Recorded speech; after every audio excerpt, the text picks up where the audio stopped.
Okay, so today I'm looking at my Ubuntu distribution or derivative of Ubuntu of choice, which at this stage is Luninux. I'm not exactly sure how you say it, Luninux. Anyway, basically, as you can probably tell, this is a Mac OS X inspired distribution. It has put out derivatives since Ubuntu 10.10. And now here we are with the Ubuntu 11.10 version, which of course is using GNOME Shell by default. Now it has added a few nice extensions here, so I'm not going to spend too much time on this distribution because of the fact it is Ubuntu based, so there's going to be all of the Ubuntu tools like the Software Center and Ubuntu One that you're all going to be used to.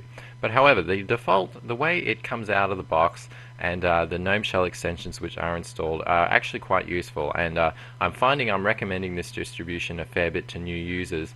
And I've installed it on a few different machines thus far, and it's been quite nice. So first of all, of course, it is GNOME Shell, so enough said there. But we've also got a nice GNOME 2 style menu here, which has nice categories for all the different applications that you have installed.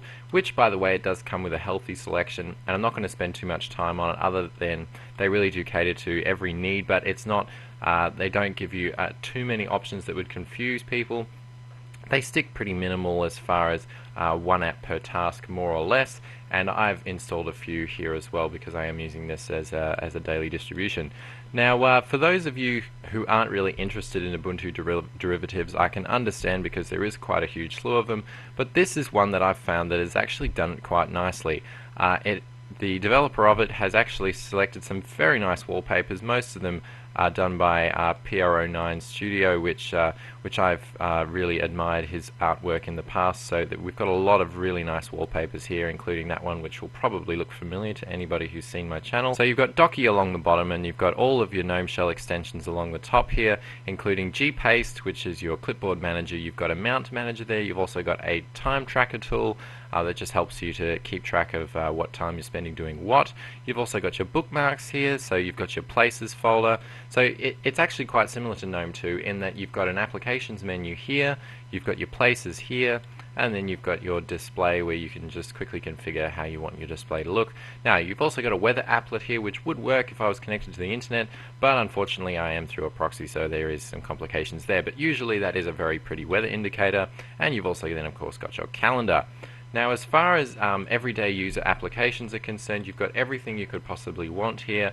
You've got Firefox and Thunderbird for your mail, and then of course all of the other tools that usually come standard on Ubuntu, with the exception of Wireshark, which of course is the wireless network protocol analyzer. So you've got a lot of good tools here to in quotes analyze your networks however you want to interpret that. And I think this is a much more familiar way to traditional desktop users of accessing their applications, as opposed to the GNOME Shell way of clicking and searching and sorting through everything. So I think for all matters considered, it is quite a competitor to Mac OS X in that it does come with a healthy selection of out-of-the-box software, some very stylish artwork. We've got Docky down the bottom, we've got a lot of useful GNOME Shell extensions running along the top here. We've got a nice display of all of the applications available, much like the Launchpad on OS X.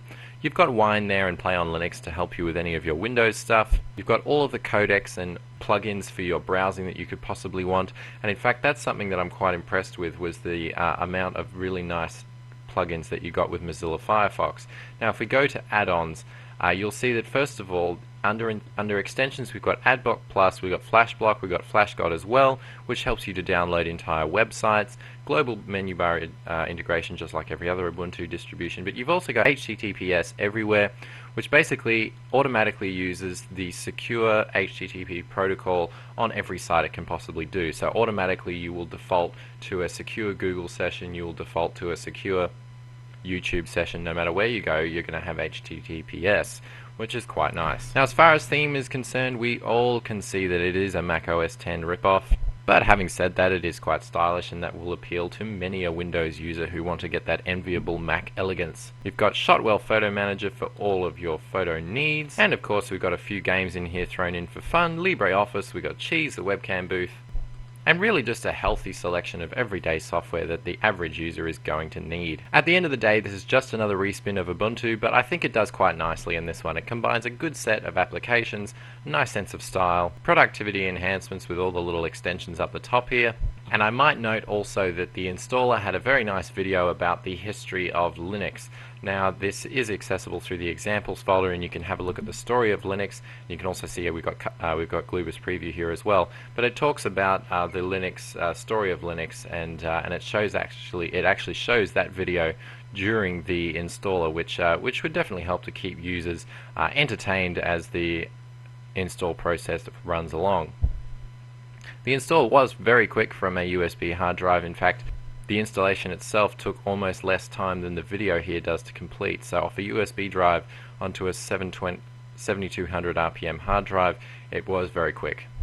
So it's a good example of a user-friendly operating system, and I'm actually finding myself recommending this one over Linux Mint at the moment, just because I feel that while it does present a different way of doing things to what typical Windows users are after, it is still very elegant, and it probably will make sense in the long run. Feel free to let me know down below if you have any other distribution reviews that you would like me to check out. I have had a few requests, and I will be looking into those as soon as I can. I'm going to try to get back to a slightly more regular schedule now that we're getting back into the year. So thank you everybody once again for your support. Do let us know if you'd like to see some Android videos, because I realize I did say that I was going to do some Android videos, but I haven't really gotten around to it. Been looking for a way to do some screen capture with Android, but I haven't really figured out a way to do that yet. So if any of you have experience in that type of field, definitely either let me know in the comments, send me a PM, or give me a ping on Twitter. That would be much appreciated. So definitely give this distro a go, especially if you have some new users that you would like to convince to run Linux. This is, I think, a very good ambassador for the Linux side of things. It's very easy to use. It uses all of Ubuntu's mainstream appeal, but it adds some extra style and pizzazz to it. Feel free to like the video and subscribe if you like this kind of content, and you will see me in the very near future. Peace out, everybody.